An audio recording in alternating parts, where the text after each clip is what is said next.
বন্ধুরাষ্ট্র ভারতের ছেড়ে দেওয়া পানিতে বাংলাদেশের বিস্তৃত অঞ্চল আজ বন্যায় প্লাবিত।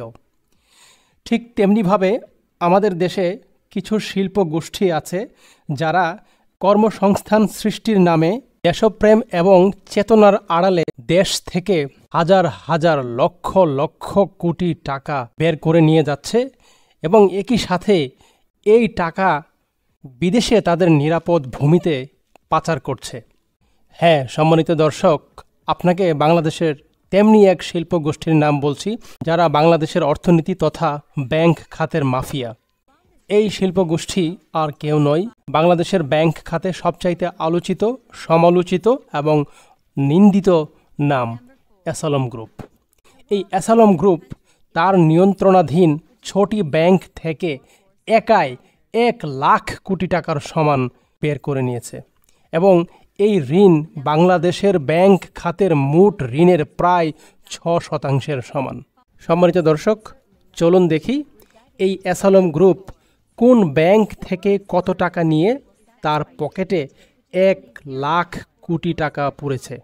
আমরা ডেইলি স্টারের প্রতিবেদন থেকে জানতে পারি অ্যাসালম গ্রুপ ফার্স্ট সিকিউরিটি ইসলামী ব্যাংক থেকে ঋণ নিয়েছে 257 কোটি টাকা, গ্লোবাল ইসলামী ব্যাংক থেকে ঋণ নিয়েছে 574 কোটি টাকা, ইউনিয়ন ব্যাংক থেকে নিয়েছে 2000 কোটি টাকা, সোশ্যাল ইসলামী ব্যাংক থেকে নিয়েছে 4200 কোটি টাকা, জনতা ব্যাংক থেকে নিয়েছে 13,400 কোটি টাকা। সর্বশেষ অর্থাৎ ষষ্ঠ যে ব্যাংকটি, সে ব্যাংকটি হচ্ছে ইসলামী ব্যাংক।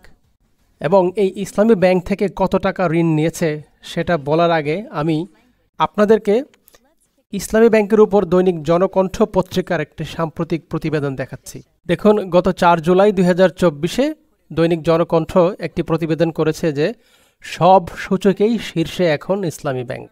তারা আরও যেটা বলেছে সেটা হচ্ছে যে সদ্য সমাপ্ত জুন মাস শেষে শরিয়া ভিত্তিক এই ব্যাংকটি 1,59,792 কোটি টাকার আমানতের মাইলফলক অর্জন করেছে, যা দেশের ব্যাংকিং খাতের মোট আমানতের 9.5%। এই যে 1.5 লাখ কোটি টাকার আমানতের কথা বলা হচ্ছে, আপনারা কি জানেন এই 1.5 লাখ কোটি টাকার আমানতের মধ্যে এক অ্যাসালম গ্রুপের পকেটেই গেছে প্রায় 75,000 কোটি টাকা। অর্থাৎ ইসলামী ব্যাংকের প্রতি 100 টাকা ঋণের 50 টাকায় নিয়ে নিয়েছে অ্যাসালম গ্রুপ। তার মানে আপনার আমার মতো সাধারণ ঋণ গ্রহীতা যারা, তাদের জন্য ইসলামী ব্যাংক ঋণ দিয়েছে বাকি 50 টাকা। এখন অ্যাসালম গ্রুপ এই যে প্রায় 75,000 কোটি টাকার ঋণ ইসলামী ব্যাংক থেকে নিয়ে নিয়েছে, তার মধ্যে ফেরত আসবে কত টাকা সেটা কিন্তু সহজেই অনুমান করা যায়। তাহলে আমরা কি বলতে পারি যে ইসলামী ব্যাংকের 50% ঋণ যেটা অ্যাসালম গ্রুপের পকেটে সেটা অনাদায়ী? সেটা যদি অনাদায়ী হয়, সাধারণ মানুষ যে ঋণগুলো নিয়েছে, বাকি যে 50% লোন, সেই 50% লোনের মধ্যেও নিশ্চয়ই কিছু খেলাপি ঋণ আছে এবং সেখান থেকে ভবিষ্যতে আরও খেলাপি ঋণ হবে নিশ্চয়ই।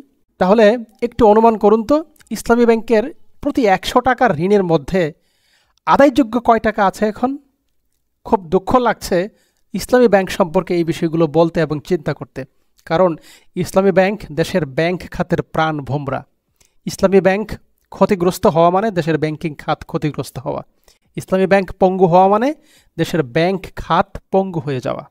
একজন সাধারণ ব্যাংকার হিসেবে, বাংলাদেশের একজন সচেতন নাগরিক হিসেবে আমি অবশ্যই প্রত্যাশা করি ইসলামী ব্যাংক এই রাহুমুক্ত হোক এবং ইসলামী ব্যাংক তার পুরনো গৌরবে ফিরে যাক। কিন্তু সেটা কিভাবে হবে সেটা চিন্তার বিষয় এবং ভয়ানক দুঃস্বপ্নের বিষয়। সম্মানিত ভিউয়ার, আজ এখানে শেষ করছি। এতক্ষণ ধৈর্য এবং মনোযোগ সহকারে ভিডিওটি দেখার জন্য আপনাকে অনেক ধন্যবাদ জানাচ্ছি। আশা করছি ভিডিওটি যদি ভালো লেগে থাকে, ভিডিওটিতে অবশ্যই আপনি একটি লাইক দেবেন এবং কমেন্ট করে আপনার প্রতিক্রিয়া বা মতামত জানাবেন। ভিডিওটি আপনার পরিচিতজনদের সাথে শেয়ার করবেন এবং সর্বশেষে আপনাকে অনুরোধ করব, আপনি এখনও যদি আমার এই চ্যানেলটি সাবস্ক্রাইব না করে থাকেন, প্লিজ ভিডিওটি শেষ হওয়ার আগেই চ্যানেলটি সাবস্ক্রাইব করবেন। পরবর্তী ভিডিওতে আবারও আপনার সাথে দেখা হবে, আবারও কথা হবে ইনশাল্লাহ। Till then, take care. আসসালামু আলাইকুম।